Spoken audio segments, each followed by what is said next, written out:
bem, começa mais um BTcast ao vivo e a galera aqui em Curitiba gostou? Nós fizemos o último BT Day com Cacau Marques e Gutierrez Siqueira aqui em Curitiba, né, capital do Paraná. Isso. E o pessoal foi bem simpático até, né? Como é que foi? Verdade. Muito simpático. Muito simpático. Obrigado. Eu achei que o pessoal fala mal de Curitiba meio à toa. Obrigado pelas águas. Vem cá, irmão. Pode aparecer aí, tudo bem? É nóis. Obrigado aí.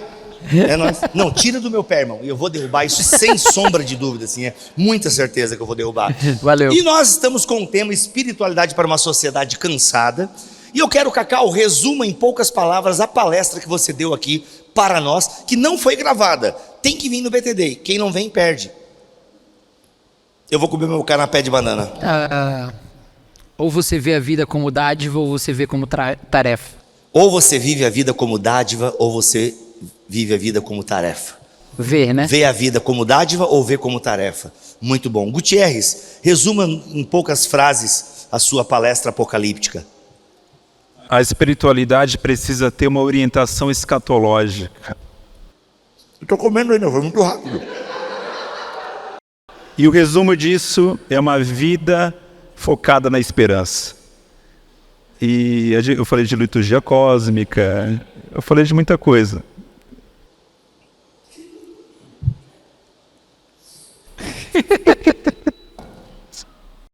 Você conseguiu derrubar? Perdeu aqui, ó. Ó, e eu falei sobre guardar o nosso coração em Deus, para a gente balancear a nossa dieta de informações que nos deixa ansioso e cansado. Basicamente isso, tá bom? E agora a gente tem algumas perguntas da galera que participou aqui deste evento, mas antes de responder a pergunta, me responder a galera, eu quero, Cacau, que você falasse um pouquinho, algo que você não falou nessa palestra, que o Cacau, ele consegue todo o BTD no mesmo tema, pregar algo praticamente diferente. Tem ali, né, uma outra coisa, né? Mudo de opinião. Não, tem ali alguma outra coisa que está lá, né, que permeia o discurso, mas sempre tem uma sacada diferente. E tem algo que você falou no primeiro BTD que a gente fez, que eu acho que é legal essa galera ouvir aqui também, que foi sobre Faraó. Eu acho que tu podia falar um pouquinho mais desse regime de Faraó, que mais parece, que é um regime que mais se parece com a nossa vida hoje, né? Tá ligado, né, quando tu falou isso, né? Mais ou menos, né? É que quando o cara é bom, é os insights do espírito e tal, é uma loucura. A gente, quando lê a narrativa bíblica de Gênesis, a gente esquece que a Torá é o livro dos libertos, né? E que Deus aparece, e quem fala isso é o Walter Brueggemann, que Deus ali, ele está como o adversário de Faraó. Faraó é o antagonista do povo de Deus. Então tudo o que acontece mostra que o regime de Deus é um regime diferente do regime de Faraó. Faraó é aquele que exige mais trabalho, tirando a matéria-prima, é aquele que oprime, que não dá tempo de descanso, e Deus é aquele que faz todas as coisas sem que o ser humano faça nada e descansa. E convida o ser humano a esse relacionamento que o Faraó obviamente não convidava. Então, em toda a narrativa da Torá, esse tema da libertação de uma escravidão está presente. Obrigado. Desde o Éden, né, em que, como eu falei, Deus faz o ser humano no último dia e o chama para o descanso.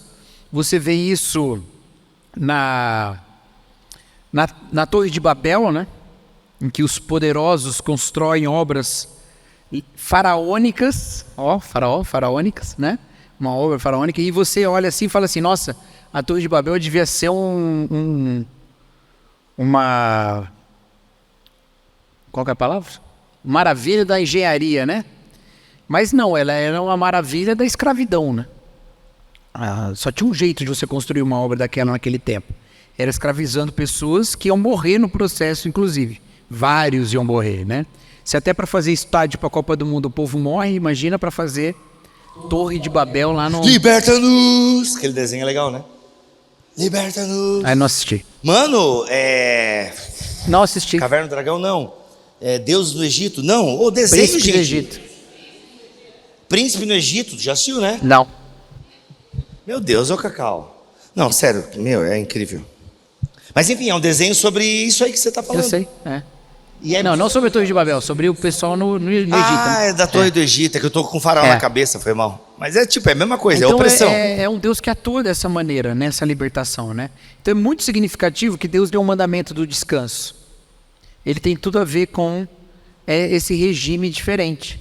Ele é um Deus que guia o povo pelo deserto e dá um maná para o povo. E aí o povo, quando vai buscar o maná, ele vai como trabalho. Já percebeu isso? Às vezes a gente assim fala, vou trabalhar que comida não cai do céu, né? Mas quando a comida caía do céu, o povo tinha que buscar. Mas buscar é trabalho? Tanto que eles não podiam fazer no sábado, eles tinham que ficar em casa.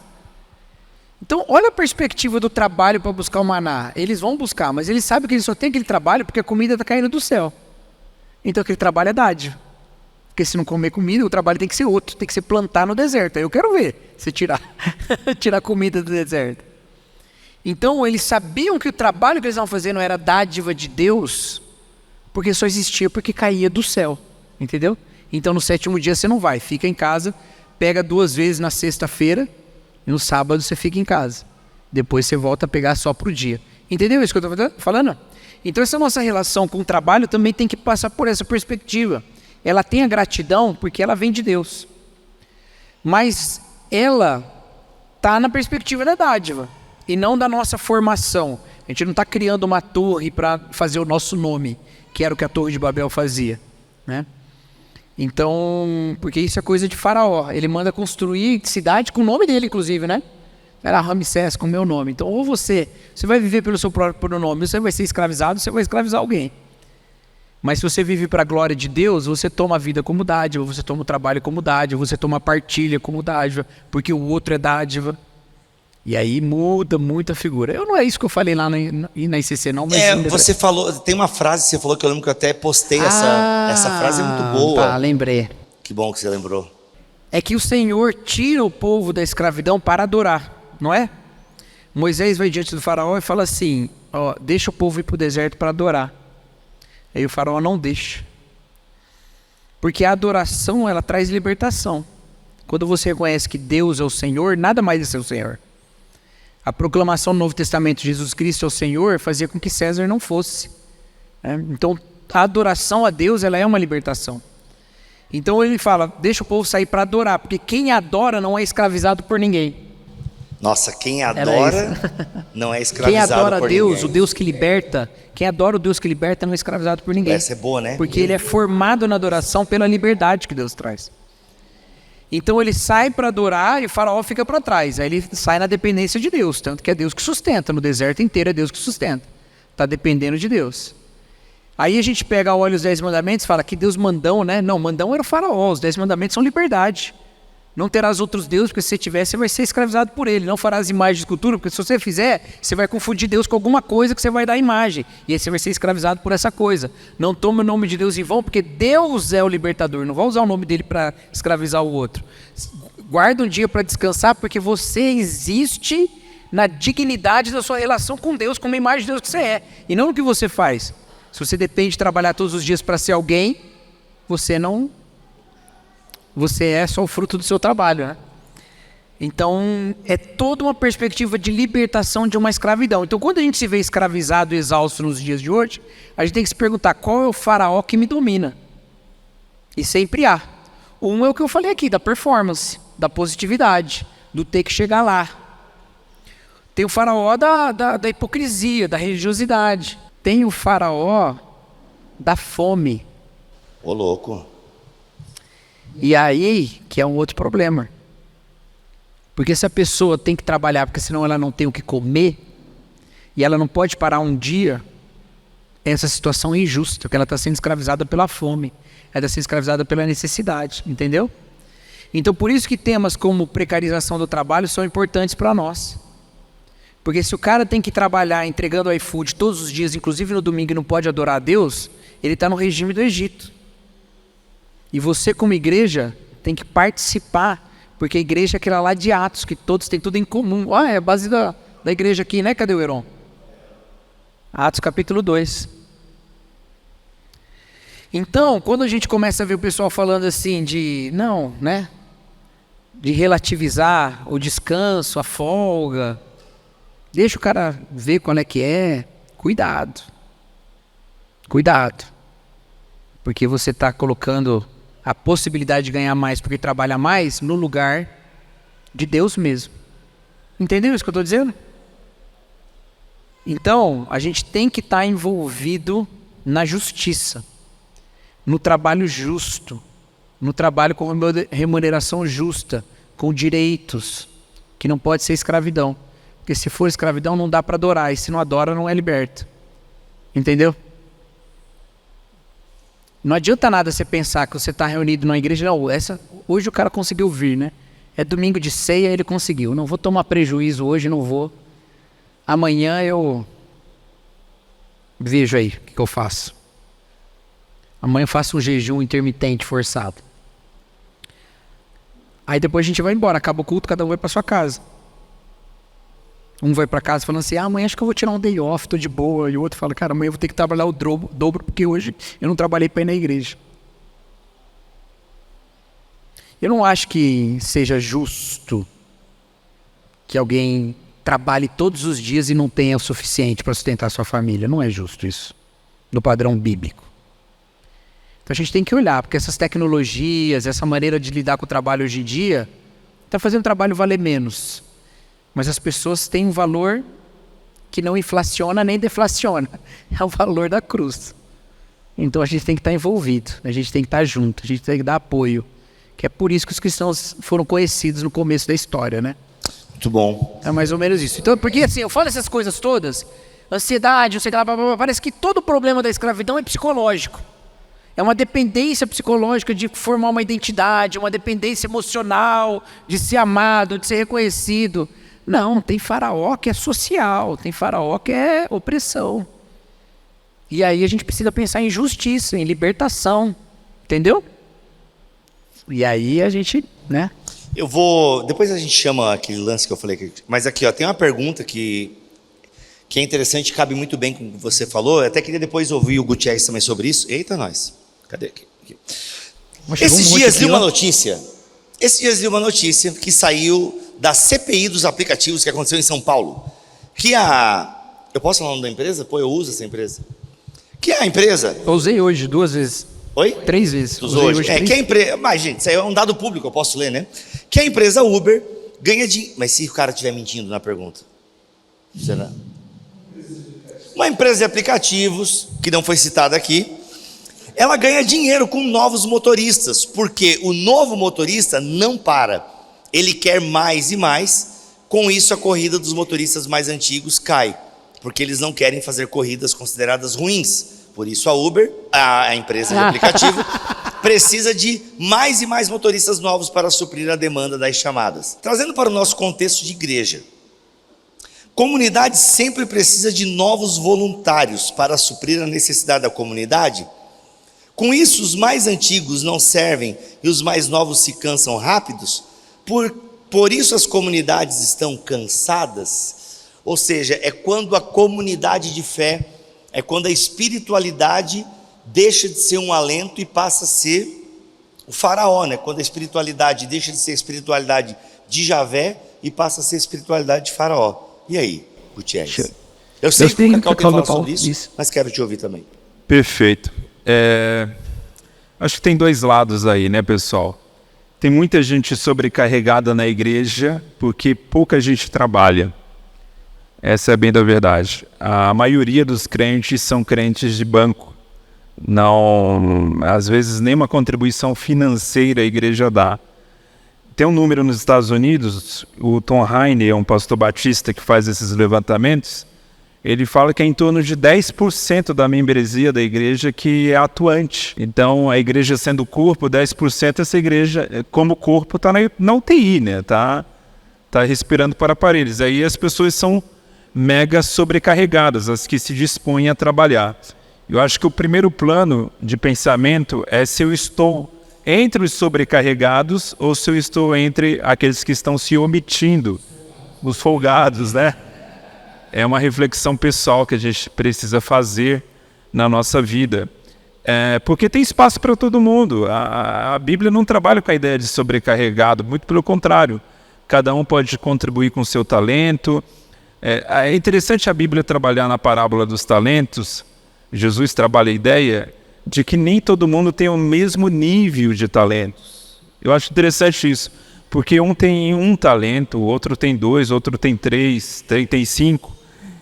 Jesus espera que esse talento seja multiplicado, sim, mas ele não põe ou não faz escolhas no mesmo nível. Isso para mim é um ensinamento muito grande, porque como o Bibo estava falando aqui, às vezes a gente se espelha em pessoas que elas são aqueles que têm 5 talentos, elas são pessoas assim meio que acima da média, acima do normal. Teve até um cantor evangélico que disse que era acima da média, e alguns são mesmo, né? E por quê? Porque é uma inteligência rara que tem ali determinada ação, mas a gente tem que fazer aquilo que a gente foi chamado e tentar de alguma forma ajudar a igreja. Outro ponto é a igreja, e hoje isso está cada vez mais presente, a igreja com mentalidade de empresa, de CEO, pastor que virou CEO. Isso a gente vê bastante, né? Meta de ganhar almas, né? Meta mesmo, meta de batismos, é uma coisa assim, eu acho surreal você estabelecer uma meta de batismos, assim, e essas coisas acontecem. Então a igreja não pode ter essa mentalidade. Eu trabalho numa empresa que é meta o tempo todo, né? Trabalho no mercado financeiro, ali a gente tem meta até para respirar. É uma coisa assim, aí eu penso, caramba, às vezes eu vejo irmãos no ministério que vivem sob uma pressão de meta maior do que eu vivo na empresa que eu trabalho. E isso eu acho bem duro. Tá. Não, pelo amor de Deus, você quer que eu seja demitido? Eu tô falando... Não, mas eu tô falando bem da empresa, que eu tô falando que ela é mais leve do que a igreja.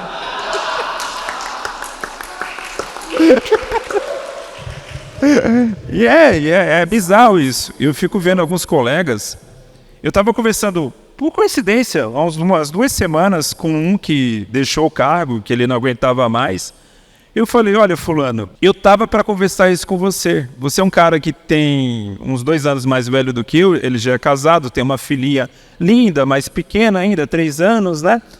E eu vejo que a sua rotina é todo final de semana você está numa reunião da igreja, sábado de manhã, sábado à tarde, sábado à noite, domingo de manhã, domingo à noite. Aí eu até perguntei, quando que você sai com a sua filha? E ele ainda trabalha, para piorar, né, num emprego secular. E aí ele até disse, cara, você deveria ter falado isso antes comigo, porque Deus estava te incomodando para falar isso, então Deus estava confirmando que já estava no meu coração. E eu até falei, olha, eu não quero isso para minha vida, não quero. Eu quero... E alguém até, eu acho que pergunta depois aqui, até aproveitando, já entrando na pergunta, como que a gente faz para não entrar nessa pira da igreja, de mega-ativismo? Não faça. Não faça. Ah, mas a obra de Deus vai parar, vai morrer. Obra que não está sadia tem que morrer mesmo. Tem que acabar mesmo. Tem que ter um freio de arrumação, sabe? Mas esse equilíbrio, né, cara, é assim, porque vamos pegar na tua própria fala. A tua fala começa falando da galera que poucos ajudam, e ela tá terminando falando não faça. Dos que trabalham. Aí eu tô falando com quem faz demais. Isso. Né? Mas só pra gente balancear, pra gente equalizar bem isso, assim, né? Eu acho que é importante nós conhecermos a nossa realidade local. Sim. Conhecer a nossa igreja local e ver a realidade da nossa igreja local. Porque, de fato, a maioria das igrejas penam com voluntários. Isso mesmo. Só que, ao mesmo tempo que pena, às vezes também está penando porque quem entrou foi moído. É muito louco isso, né? Como obreiros, líderes e voluntários precisam afinar mesmo o discurso de que tipo de igreja querem ser. Porque às vezes é isso, a igreja está penando por voluntário e muita gente está fazendo muita coisa. E a gente tem que dizer não. Dizer não. Assim, só um exemplo. Recentemente, uma escola entrou em contato comigo que queria que eu desse aulas de teologia pentecostal, né? Aí eu falei, não dá, eu tô com a agenda realmente bem apertada. Aí a pessoa não gostou e me respondeu de volta assim: eu pensava que você estava a favor da causa. Caraca, mano. E essa escola foi a EPT? Não, mentira. Não. Não foi o mesmo. Liberta-nos! Aí eu respondi assim: irmão, eu estou a favor da causa, eu só não tenho agenda no momento. É só isso. Sabe? Dizer não é importante também, né, pessoal? É isso aí. Eu não sei. Não sabe, mano? Essa cara de Rafinha Bastos aí. Eu acho que é isso aí mesmo. A gente tem que lembrar um pouco qual que é a nossa vocação como igreja, sabe? A gente às vezes quer fazer coisa que a igreja não faz, não. Ou sim, pode fazer, mas se não fizer também, não tem problema. Tem quem faça. A gente quer que a igreja tenha tudo, um monte de coisa que às vezes... E eu acho, aqui vai, né? Eu acho que a gente se ocupa muito porque a gente se convence de que a gente está fazendo a vontade de Deus com isso. E a gente não está realizando o que Deus quer que a gente faça. Porque é muito mais cuidar das pessoas do que criar um monte de instituições, ministérios e tal. Sabe? Então...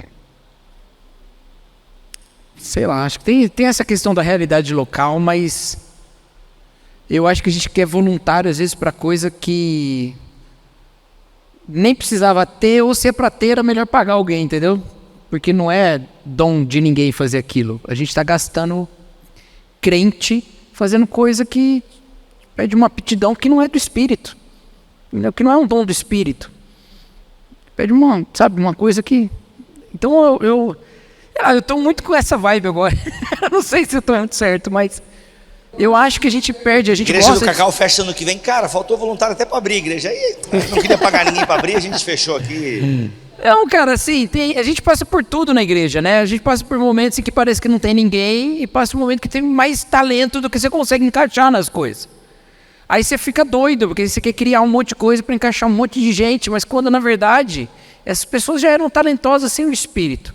O que o Espírito vai fazer nelas é quebrantar o coração para ensinar ela a perdoar, para ensinar a amar, aconselhar, cuidar de alguém. Mas isso exige tanto, dá tanto problema, é tão difícil, que é muito mais fácil criar um modelo de trabalho e botar as pessoas nesse modelo até ela se matar de trabalhar, cansar, e ir para o banco e você botar outra no lugar, uma nova que entra e que vai. E aí você acha que está fazendo a obra de Deus porque aquele ministério tem 50 anos dentro da igreja.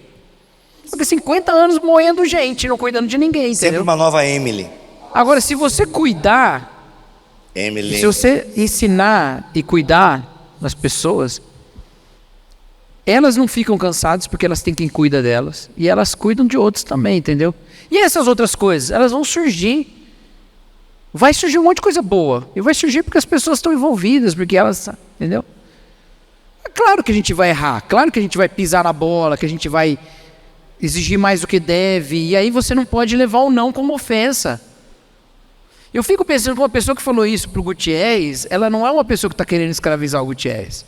Ela é uma pessoa escravizada. Porque esse Deus que ela jogou em cima do Gutierrez é o Deus que chicoteia ela todo dia. Entendeu?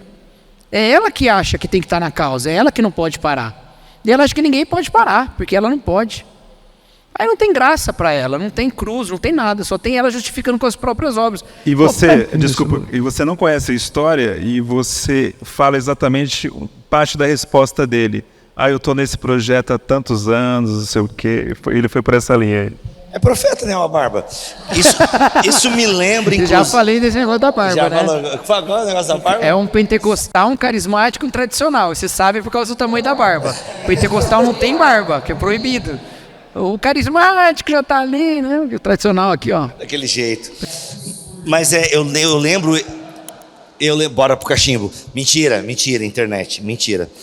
O que acontece? Eu lembro de uma frase que eu ouvi de um obreiro velho. Tá até hoje nativa, não morreu ainda.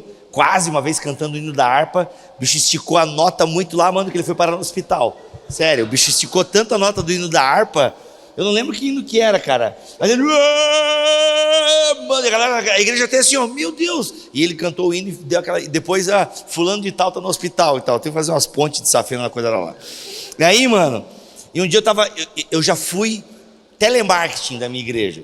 Eu ocupava o lugar da secretária quando ela pegava férias. Era muito, porque como eu trabalhei com telemarketing, a galera achou que eu entendi de telefone. Aí, já que tu é seminarista da igreja, já que a gente paga o teu seminário, vem trabalhar nas férias da fulana. E eu trabalhava por uns 10 dias atendendo, eu ficava numa salinha que era a secretaria da igreja. Mano, eu atendia a ligação do Brasil inteiro, porque tinha missionários para o Brasil inteiro. E os obreiros se encontravam na minha sala para pegar correspondência.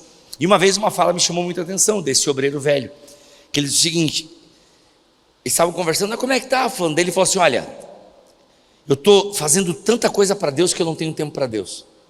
Tanta coisa para Deus que eu não tenho tempo para Deus. E são coisas diferentes, né? São coisas diferentes. O Pitts Caseiro, no Espiritualidade Emocionalmente Saudável, ele fala que a gente usa Deus para fugir de Deus. A gente pega, se convence que está fazendo aquilo para Deus, para não fazer o que Deus pede. Entendeu? Você já pensou se Deus fala para a gente não fazer aquilo que a gente é agarrado a fazer? Tá ligado? Se Deus chega aí, o ministério que você está tocando há 10 anos. Aí ele fala assim, ei, eu não quero mais que você faça isso. Você fala, não, Senhor, mas esse aqui é tudo que eu dediquei ao Senhor. Eu quero outra coisa agora. Já pensou? Mas não é esse Deus que eu quero servir, eu quero Deus que quer isso que eu quero dar. Entendeu? E assim, gente, é muito fácil transformar o amor ao próximo em amor à igreja. Eita, tá? Isso aí, explica isso aí, mano. E aí eu tô falando igreja, sei lá o que eu posso falar. Marca. Entendeu? Eu não vou falar instituição, porque instituição até o casamento é. Igreja marca, tá? É fácil fazer essa alteração, tá bom? Porque você se convence de que Deus está se alegrando daquilo. E é fácil usar esse linguajar com as pessoas, porque você fala, olha que bênção que foi. E foi, pô.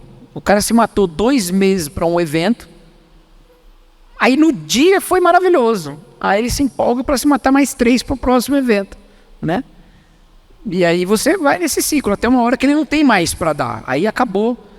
Aí ele fica frustrado, ele fica quebrado, aí ele tem problema com a liderança, aí ele vai para outra igreja, aí chega lá, ele está todo arrebentado.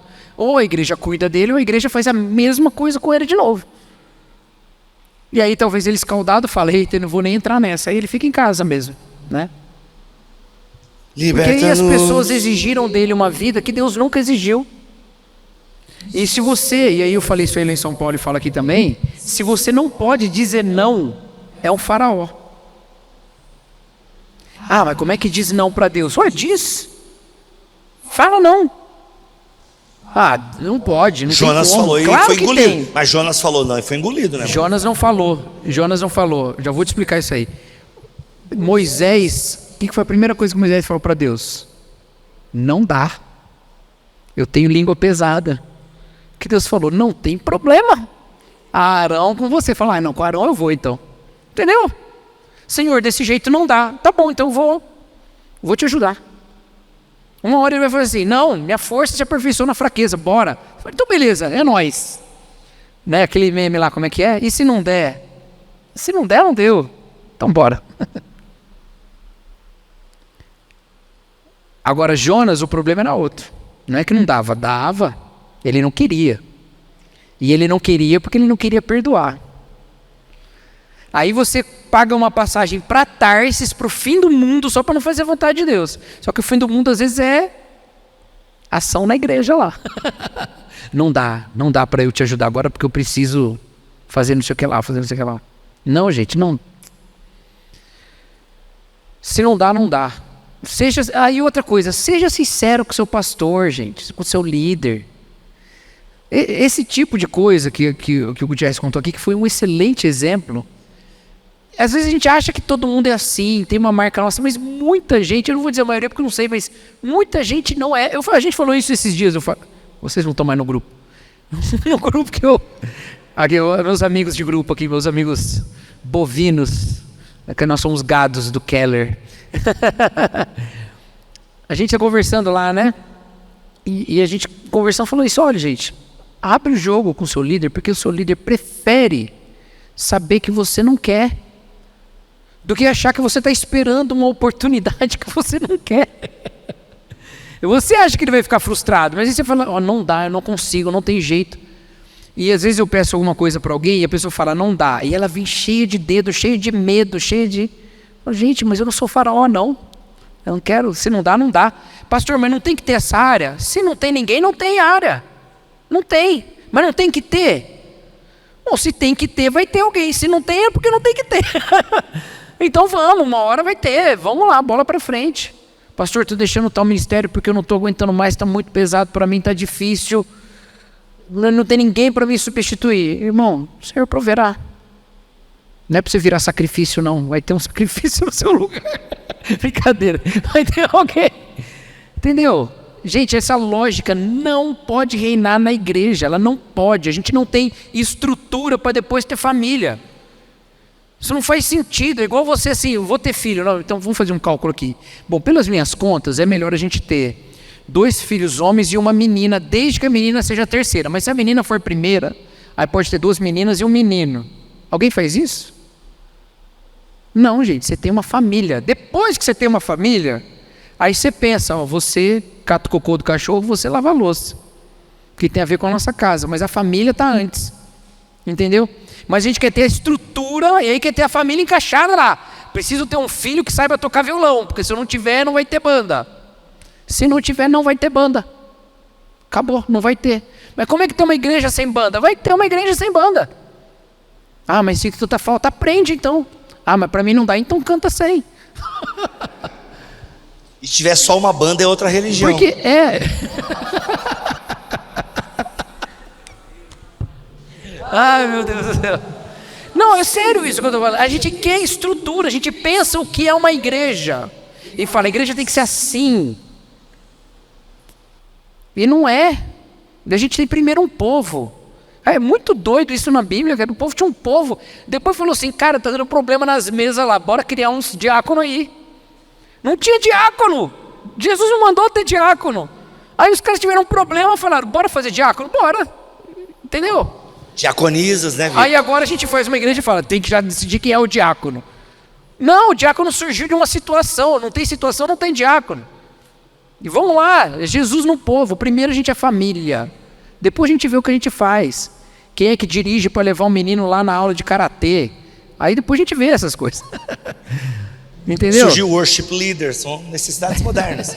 Mas os midianitas. Agora, aí assim, você pode até falar, mas isso não é a melhor maneira organizacional. Graças a Deus. Porque você não está lendo um livro aí. Fala um cara organizacional famoso aí. Não, de... Organizacional? De empresa, você que é mercado financeiro. Eu não Pablo leio Marçal. coach, né? Você não está lendo Ele esses ensina até caras como pegar para na mão, construir a Pablo sua Marçal, família. pô. A nossa matriz é familiar. O pessoal lá do Mosaico falava muito isso, né? Nossa matriz é familiar. Ah, mas tem a parte institucional. Tem. Não é igual uma família. Tem outras coisas. Tem estatuto, tem um monte de coisa que é importante também. Entendeu? Mas as pessoas estão em primeiro lugar. Elas estão em primeiro lugar. Aí talvez vai demorar mais de chegar lá, de criar aquele negócio que as pessoas, uau, olha só a igreja, olha o que aconteceu, tal. O Cacau, você falando em pessoas em primeiro lugar. Teve uma situação em São Paulo, uma igreja, cujo pastor se envolveu em homicídio. Homicídio? Isso mesmo. De matar homicídio, gente? ele matou. Ele mandou matar, na verdade. Ah, tá, não, é diferente. Aí ele tá imitando o Davi. Não, aí tá do espírito de Davi, pô. Aí não, tá tudo bem. Tem uns que dançam como Davi, outros matam como Davi, entendi. Bom, a história é bem pesada, não vou entrar em muitos detalhes porque alguém na internet vai saber Mas o não que é uma que mulher isso? Não, ele É outra mandou... história, desculpa. Não, é outra história. Essa não repercutiu, mas foi tão terrível quanto, tá? O que mais me deixou triste, além de toda a história, foi a postura da igreja. Porque a vítima era membro da igreja também, né? Pô, dízimo atrasado, o problema é isso. Não, era envolvendo adultério, era uma confusão assim terrível. Para esconder gravidez, mandou matar a mulher. Bom, paramos por aqui. Desculpa Mas qualquer piada que eu fiz. a nota da igreja me deixou muito triste. A nota foi mais ou menos o seguinte: olha, nós não temos nada a ver com essa liderança, com sua postura e tchau. Mas peraí. Tu diz a convenção dessa igreja. Isso, a Ou seja, organização tem uma geral. A igreja foi numa cidade, na cidade A. Na cidade A houve esse homicídio desse pastor grande dessa cidade. Que tem que ser alguém grande para mandar matar, né? E conseguir. Ele era de uma cidade do interior, ele fez isso e tal. E aí a convenção dessa igreja... A denominação só deu emitiu uma nota. Nossa, e a nota foi o seguinte: olha, não temos nada a ver com o que aconteceu e tal. Não teve solidariedade com a vítima, com a família da vítima, a mãe também é membro da igreja. Só foi assim: olha, ele cometeu essa loucura, essa bobagem aí, a gente não tem nada a ver com isso. Quando eu li essa nota, cara, isso aqui é o símbolo de uma igreja que não liga mais para a vida. É o puro suco de uma denominação de Faraó. Porque assim, olha, eu só quero livrar a minha cara. É só isso. Não importa o outro, né? Isso me choca bastante. Mentalidade de empresa. Porque a mentalidade de empresa é isso, né? A pessoa morre porque não tem água, não tem um descaso com a família, aquela loucura toda. E deixa eu falar uma coisa aqui, porque isso Mais pra uma mim coisa, é né? importante. Você falou várias. Não, isso aqui é o seguinte, é uma das coisas fundamentais. Para encerrar, para encerrar esse momento. Ô, louco. Já? 8 tem um monte de pergunta aí ainda. Porque tem um os monte voluntários de coisa... precisam ir embora. Tá, é verdade. Tem um monte de coisa assim que passa por aí do que eu entendo de fé e tal. Gente, o pecado, ele gera isso aí. Despersonalização, tá bom? As pessoas deixam de ser humanos, tá? Tem uma questão textual sobre isso na Bíblia, né? Que é o fato do homem e da mulher serem chamados de Adão, e depois da queda o homem fica com o nome Adão e dá o nome de Eva para a mulher. Adão significa humano e Eva significa vida. Bonito, não é? O nome bonito, Eva, é verdade. Só que nesse caso, Adão ficou com o nome humano e Eva ficou com uma função. Percebeu? É vida porque ela é a mãe de todos os viventes. Então, para Adão, o mundo continuou dádiva, mas para Eva virou tarefa. Estou falando que maternidade é tarefa, que não deve fazer, não estou sendo contra a maternidade não, só estou dizendo que o homem roubou para si o termo de humanidade, ali no Éden, e a mulher passa a ser justificada, ela só tem vida, ela só existe porque sem ela não tem descendência. O homem está tratando ela assim, entendeu? Porque senão, se ele pudesse se livrar dela, ele livrava também, mas não. Por quê? Porque Deus tinha dito lá para o homem e para a mulher: crescer e multiplicar, encher a terra e sujeitar. E aí a primeira coisa que acontece é, um vai tentar sujeitar o outro. O seu desejo será contra o seu marido e ele te dominará. Então você tem que dominar a criação, mas agora um passa a dominar o outro como se fosse coisa, como se não fosse gente. E toda a história da humanidade dali para frente é gente tratando o outro como menos que gente. É Lameque tomando 2 mulheres como se fossem coisas que ele acumula. É gente escravizando o outro como se fossem objetos, ferramentas. E é assim, dali para frente. Aí vem Jesus. Aí Jesus pega e fala assim: quem que são as pessoas aqui mais tratadas como objeto aqui? Mais excluídas de relações significativas e humanizantes? É prostituta, é viúva, é mulher, é doente, emperebado, é publicano. É essa galera. Então é samaritano. E aí ele vai relembrando o fundamento de imagem de Deus dessa turma toda. Ele vai relembrando para todo mundo de imagem de Deus. De imagem de Deus. O fundamento de que eles são imagem de Deus. Ele vai relembrando isso. Todo mundo. Então o nosso processo é esse, não o contrário. O que a gente faz como igreja de despersonalizar e transformar a pessoa num dom ou num pecado, que é o que a gente mais faz. Na igreja, que não é saudável, ou a pessoa é um talento ou ela é um pecado. Ela não é uma pessoa, nunca. Ou ela é um talento ou ela é um pecado. Ou seja, ou ela é uma solução para uma coisa, ou ela é um problema. E quem não está na igreja é missão. Que outra é missão. Ninguém é gente, ninguém tem nome. Uma vez eu tomei uma paulada de um amigo meu, sem saber que ele estava me dando uma paulada, que ele falou assim: uma família se perde um filho e tem outro, não substituiu. Por que na igreja a gente termina pensando assim, quantos membros a gente conseguiu no saldo? No saldo, né? Perdeu 10, mas ganhou 50. O saldo está positivo, mas gente não é saldo, gente é gente. E cuidar de uma pessoa que está ali, sabe? Tem muita gente hoje, gente, que está dando última chance para a igreja, viu? Tem muita gente hoje que está dando última chance para a igreja. É a última chance que ele está dando. Você fala assim, quem é ele? É Deus que tem que dar alguma chance para ele. Não, não, gente. Se coloca no lugar da pessoa. Pensa um pouquinho o que significou a trajetória dela. E ela ainda recita aquela parte do credo que diz creio na igreja. Mas crê quase sem crer. Crê assim no fiozinho. Aí ela está precisando aprender de novo que igreja não é o prédio, não é a instituição, não é... A igreja é uma comunidade. O que a igreja oferece para o mundo, gente, que ninguém oferece? A igreja oferece para um mundo dividido, que não sabe o que é o amor, a possibilidade de uma comunidade fundamentada no amor perfeito, com o amor de Deus. Entendeu? Então você que almeja cargos e coisas do tipo, fazer um podcast que vai bombar no mundo. Cara, a missão de Deus às vezes é uma pessoa que está do seu lado ali. Entendeu? Por isso que, assim, eu acho maravilhoso que a gente tenha encontros menores, que as pessoas tenham tempo para falar, para dizer o que elas pensam, o que elas sentem, que a gente seja acolhedor para dúvida, porque as pessoas são pessoas. A gente teve um período de crescimento muito grande da igreja, então era fácil crescer, pregar, encher a igreja e tal, não sei o que lá. Isso era nome para você, não era nome para Deus, porque era a sua igreja, era a sua. Agora a gente está com a igreja cheia de gente que às vezes não teve esse cuidado. E sei lá, eu acho que é por aí, entendeu? Pensar a igreja de uma outra maneira, assim. Talvez... Falei isso no BT Papo, né? Às vezes Deus está mais atento, não sei. Às vezes Deus está mais atento ali no que está acontecendo naquela conversa individual ali. Porque ali a audiência é só Deus mesmo, né? A audiência de tá bem na moda entre os...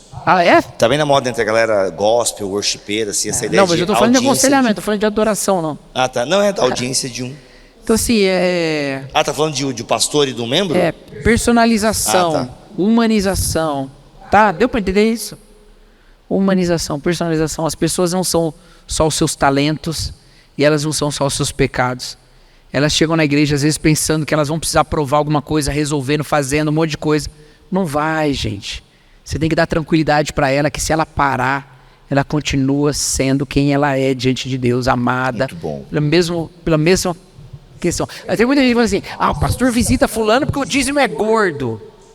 Tem igreja que faz isso mesmo. Tem igreja que faz isso mesmo. Mas não é muito diferente quem visita fulano porque ele é o cara que lidera o... É igual o Oscar, tá falando demais, já estão cortando. Falando demais, cortaram. Gutierrez, a sua palavra final sobre esse tema. Já tá tão gostoso. Eu sei que tá, pra mim tá aqui esse ventilador bom. O povo já tá cansado. Né? O cansaço pegou, né? Bateu. Eu comi muita banana, acho que tá fermentando aqui. A gente está falando muito de igreja e talvez um dos maiores desafios da igreja ocidental, evangélica especialmente, é a cultura de celebridade.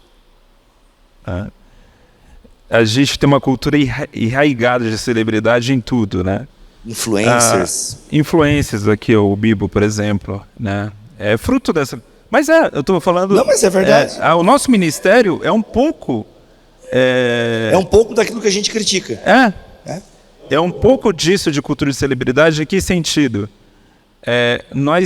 Isso aqui é um talk show, de alguma forma. A gente imita um pouco esse padrão da mídia secular e tal.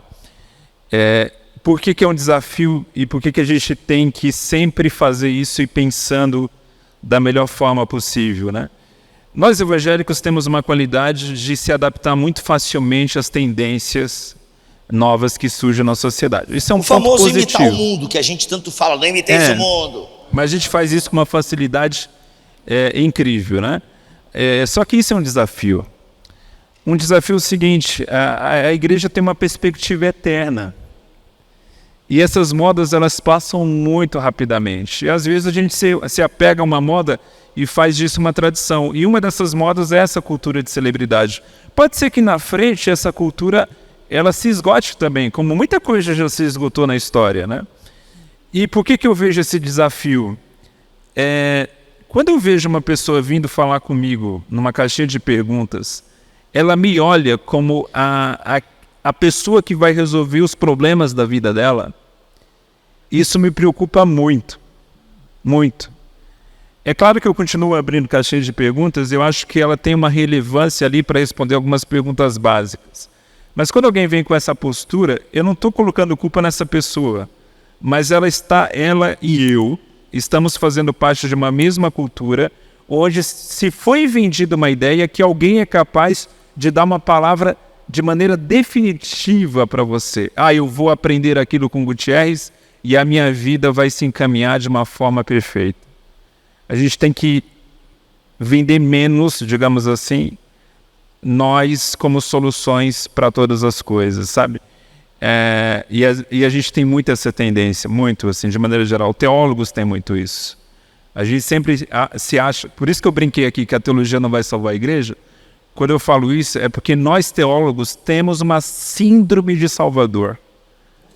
A gente acha que é o novo Lutero, que é o novo Agostinho. A gente acha que vai fazer uma revolução. E às vezes Deus não chamou a gente para fazer isso. Eu vou dar um exemplo para vocês. Um cara que passa 20 anos estudando grego, hebraico, aramaico, para traduzir uma Bíblia para o Guarani, por exemplo, às vezes a gente nunca ouviu falar desse cara, a gente não sabe quem ele é, ele não está na cultura da celebridade. E é um cara que faz uma baita diferença, assim, para um grupo enorme de pessoas. O que eu quero dizer com isso? Especialmente no pentecostalismo, que é o meu meio, sucesso ministerial é virar pregador de massa. Esse é o sucesso ministerial. Quando Deus talvez está me chamando para ser um conselheiro, uma pessoa que vai sentar ao lado e conversar com alguém. E aí a pessoa fica focada naquilo. Até as profecias são em torno disso, né? Fulano vai ser pregador, fulano vai ser cantora. Bibo vai ser cantor. E você sabe... E sabe que loucura? Recentemente, 2 pessoas me perguntaram a mesma coisa. Se a minha atual namorada, em breve noiva, em breve esposa, se ela cantava. Porque o combo respondeu, só encanta. É o combo assembleiano. É o combo assembleiano. O E, cara eu vivi umas coisas muito loucas nesse meio. Antes da Xanda me salvar, esse combo aí era... eu não posso contar assim, mas mano, é isso aí. Né? Mas só para dar esse exemplo, isso está tão enraizado, a pessoa não pergunta isso por maldade. Ela realmente está pensando, puxa, talvez seria mais interessante para você uma noiva que cantasse, porque isso vai ajudar o seu ministério. Meu Deus. Não, isso é olhar louco. A pessoa sem ser pessoa. Exatamente. É que o Gutierrez, ele tem o tico e teco com bom funcionamento. Mas, cara, tem gente que pautou a vida nesse tipo de direção. Entendeu? De ministério, a pessoa... Cara, a Xanda conhece, não posso dar muitos detalhes, mas a gente conhece gente. Não, que assim, que a vida da pessoa foi pautada para a igreja, sabe? Aquele, né? Assim, tudo para a igreja, tudo... E, cara, e o casamento tem que ser aquela pessoa, filho daquele diácono, que não sei o quê, porque isso aqui é a mulher de Deus, que não, e olha como ela se veste, porque... Mano, é muito maluco. Quando eu fui casar com a Xanda, eu botei maior pressão em cima dela, porque eu queria ser um obreiro assembleiano, entendeu? E tipo assim, o modelo do coque você tem que fazer é esse e tal. Assim, sovaco, esquece, não depila mais o sovaco. É isso, porque a gente vai pautando a nossa vida pelo ministério da igreja. Sim. Isso assim, não, hoje em dia a gente dá risada, mas foi quase isso, né, Janda? Foi quase isso, por causa do ministério. E ele não está exagerando, pessoal. Eu não estou exagerando, né? Cara, eu não falei de coque com ela, mas de roupa, como ela tinha que se vestir, o que ela não podia fazer, a maquiagem que ela podia fazer ou não, porque agora eu era um obreiro da Assembleia de Deus. Sim, então tem muito isso. Então, assim, isso me preocupa bastante. Isso está tão enraizado também que você vê outro tipo de pergunta que eu acho que o Bibo já deve ter recebido, Cacau. Como que eu faço para chegar onde você chegou? Eu já recebi essa pergunta. Várias perguntas, vezes. É uma pergunta... eu nunca recebi, não. Acho que ninguém quer chegar onde eu cheguei. Não, Eu não sei nem onde eu cheguei também. Então, tu não faz ideia. Não, é porque a pessoa, assim, ele Eu puxa, sei, o cara tá É. viajando todo final de semana, ele vê, né, o cara chegou no auge, assim, pra ele é esse pensamento, né? Vai pra Globo e tal. Sei lá, e o Vai na Globo. Ah, soubesse dos bastidores da minha ida na Globo. É bem engraçado até. E, pessoal, esse tipo de pergunta é zero evangelho. É zero evangelho. Sabe? Isso é cultura de celebridade. Não é à toa que a gente tem hoje igrejas só para celebridades, né? E isso é culpa nossa do evangelicalismo. Sim. Simão Mago, nossa. Sim. Muito bom. Se Mas- você não entendeu a referência, leia a Bíblia. Mas aqui eu faço elogio aos católicos, por exemplo. Ah, não. Não, e eles pegaram um pouco já dessa cultura também, já tem padres cantores, Uhum. mas proporcionalmente é muito menor do que a Muito gente. menor, muito menor. Você tem todo um processo ali dentro da hierarquia Dá até padre católica. stand-up comedy agora. Não, tá muito Não, parecido. não, agora tá zoado, agora tá mais Não, zoado. mas isso aí tem, mas assim, tem uma questão, por exemplo, assim, pegando outras referências históricas da Aham. fé, né? Quem não Quem tem é não tem luterano, porque quase não tem luterano, né? Porque não tem luterano, né? Não, Também- luteranos mesmo, né? Por exemplo, essa questão, né? Eu acho que também tem essa questão de uma tradição que liga. A tradição, ela tem a característica de, vamos dizer assim, uniformizar um pouco as individualidades, né? E num tempo que a gente acredita muito que comunidades vêm de exacerbar a individualidade, a tradição te ensina que não, né? Que tem uma postura de humildade, de respeito por uma história e tal. Então isso é uma coisa interessante também, eu acho, de se pensar. Eu acho que a sua percepção está bem na direção mesmo. Muito bom. Gente, nós temos vai sair dois BTcasts sobre esse tema do cansaço. Um a gente gravou no BTD original e o outro é um papo que eu tive com o Daniel Guanais sobre a palestra que ele deu lá na Ponte, no Alicerce Debate. Aliás, se você entrar no canal da Ponte, Igreja A Ponte em Recife, talvez você encontre o Alicerce Debate lá, e lá tem a minha palestra, tem a palestra do Guanais, tem o bate-papo que a gente teve. Não, a gente publicou Espiritualidade Cansada. Cadê o Léo e a Thaís aí? A gente publicou Espiritualidade Cansada, é um BTcast recente até, onde a gente tem esse papo, eu, o Kenner Terra, o Ivanzinho e o Daniel Guanais. Está um papo muito legal. A gente tem muita gente que perguntou sobre igreja, contexto de igreja. A gente fala muito lá nesse BTcast. É Espiritualidade Cansada o nome, ou alguma coisa assim. Tá bom? Tem então aqui em Bibotalk já algum conteúdo nesse sentido. Então esse é só para os manetedores. Não, e para os mantenedores tem um sobre Sociedade do Cansaço. Tá eu, o Cacau, o Marcelo e o Diego Bittencourt. Mas deixa eu responder uma pergunta que chegou aqui no celular. Ok. É só porque eu achei legal que perguntaram isso. Alguém falou sobre os pastores Então, a estarem gente cansados. fala muito disso nesse podcast lá. Alguém falou sobre os pastores estarem cansados e o que pode fazer para ajudar, né? Olha, tem muita coisa que dá para fazer, mas muito da estafa do pastor vem dessa questão de uma ansiedade vocacional, entendeu? Quando um pastor ele se percebe vocacionado por Deus, ele acredita que o Senhor vai fazer grandes coisas através da vida dele. E ele às vezes faz sacrifícios. Cada um tem uma história, né? Mas para alguns os sacrifícios são grandes mesmo, né? Para outros menos, que nem eu amava a igreja e tudo que eu mais queria era dedicar minha vida inteira na igreja. Para mim não foi tanto sacrifício comparado com outros que tiveram até outras questões, está em outra fase da vida e tal.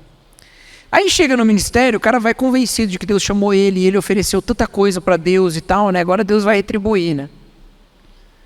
E aí ele entra numa ansiedade vocacional, que é: a igreja tem que dar certo. A igreja tem que dar certo. Ela tem que funcionar. Ela tem que acontecer. E aí o que acontece? Às vezes dá certo mesmo. Tá? Ele chega no lugar, começa a pregar e tal, e dá certo no sentido mais mundano que você possa pensar, né? Dá certo porque bomba, porque atrai um monte de gente, porque, tipo, sei lá. Tem uma banda sensacional, grava CD, não tem CD mais, né? Grava Spotify. Só que depois, ele tem dificuldade, às vezes, de entender que aquilo não é obra dele, ou não deveria ser visto como obra dele. Porque aí ele acha que tudo aquilo depende da visão dele. Então, quando as pessoas começam a destoar da visão, ele pega em cima, entendeu? Esse é um dos problemas dessa visão e dessa ansiedade vocacional. Mas tem umas que não dá certo, pelo menos não dá certo aos olhos mais mundanos. Não dá certo. Aí esse cara entra numa frustração. Entendeu? Então o que você pode fazer para ajudar seu pastor? Permitir que ele seja um humano pecador. Não fazer, não deixa o pastor pecar, não é isso não. Mas entendeu? Não depositar sobre ele expectativas irreais. Compreender o tempo de pausa dele e, se necessário for, exigir o tempo de pausa dele. Porque é muito frequente que a igreja exija mais do que o pastor exige de si mesmo. A igreja exige menos do que o pastor exige de si mesmo. O pastor tem muito mais culpa diante de si do que diante da igreja. A igreja está uma beleza. Eu vou te falar, às vezes que eu estou mais estressado como a igreja é quando eu não estou na igreja. Que aí eu penso em tudo que pode dar errado. Mas aí quando eu vou lá, encontro as pessoas e tenho encontros com Deus e estamos juntos, aí eu vejo que eu estava... É como se a tua presença lá pudesse impedir algo de dar errado, entendeu? Entendeu? Então, mas não é porque eu estou lá, mas assim, lá eu desfruto, mas distante de lá eu não posso desfrutar. Então, distante de lá tudo é só tarefa, mas lá é bênção, entendeu? Então, essa cultura está na cabeça. Mas, Cacau, sabe por que nós temos essa mania de sobrecarregar demais o pastor? É que nós não somos protestantes. Olha aí. A gente acredita em sacerdote, em alguém ungido, mais especial, Superman. No fundo, não existe protestantismo no Brasil, entendeu? Porque no protestantismo, o pastor é um igual, ele é só um superintendente. Mas a gente tem essa ideia mística, que o pastor é um super-homem. É verdade. E matamos com uma criptonita, né? Criptonita mata o Superman. E é isso que a gente joga nos pastores. E aí, o que você pode fazer nesse sentido é, de fato, quando eu falei exigir que ele pare, por exemplo, é exigir mesmo, entendeu? Ele precisa entender que, mas se eu não tiver, não vai dar certo. Se não der certo, não tem problema, pastor, não é sobre você. Se não der certo, não deu. Entendeu? É pesado. Você não está fazendo o seu valor não ali na igreja. O seu ministério não é sua vida. Sua vida é sua vida, seu ministério é seu ministério. Uma outra coisa, aí sim, muito importante, ficar de olho se o seu pastor vive do sustento da igreja, se o sustento é digno e suficiente, né? E fiquem de olho, que isso é muito importante. Porque ele não vai, muitas vezes, falar sobre isso. Entendeu? E aí ele vai entrar numa de... Eu vou demonstrar o meu valor. Não, claro, muitas vezes, né? Eu vou demonstrar o meu valor até alguém perceber que isso é injusto. Aí então ele pode ser tarde demais, né? Esgotado. Ele entra numa pira de fazer isso até, né? Burnoutado. São essas coisas pequenas, entendeu?